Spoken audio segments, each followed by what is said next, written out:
আজকে যাচ্ছি বাগবাজারের রথের মেলায়। আমাদের এখান থেকে যেহেতু বাগবাজারটা অনেকটাই দূর, তাই দুপুরে বেরিয়ে পড়েছিলাম। তবে ট্রেনে যে এতটা ভিড় পাবো সেটা বুঝতে পারিনি। যাই হোক, হাওড়াতে পৌঁছে চলে এসেছিলাম লঞ্চ ঘাটে। বেরোনোর সময় ওয়েদারটা একটু মেঘলা হয়ে থাকলেও ঘাটে আসার সাথে দেখি ওয়েদারটা ভীষণ সুন্দর হয়ে গেছে। তার সাথে ভীষণ সুন্দর হাওয়াও দিচ্ছিল।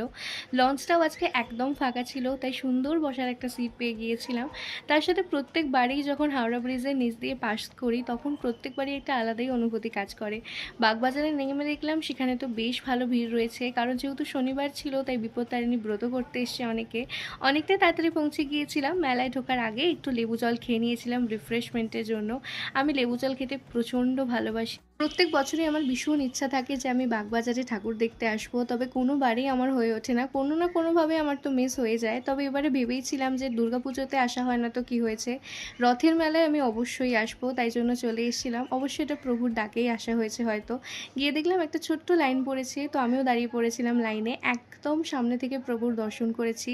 এত ভালো লাগছিল, মনটা ভীষণ শান্ত হয়ে গিয়েছিল। উপরি পাওনা হিসেবে ভগবানের প্রসাদও পেয়েছিলাম, তার সাথে ফুলও। তার পাশেই রথও দাঁড়িয়েছিল। সমস্ত কিছু দর্শন করে এবার পালা হচ্ছে একটু মেলাটা ঘুরে দেখার।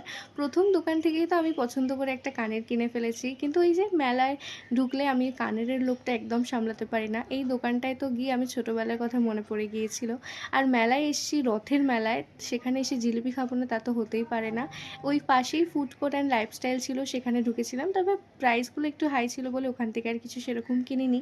সন্ধ্যের দিকে দেখলাম যে প্রভুকে আবারও সুন্দর করে ফুলের সাজে সাজানো হচ্ছিল। অপূর্ব লাগছিল, চোখ তো ফেরানোই যাচ্ছিল না।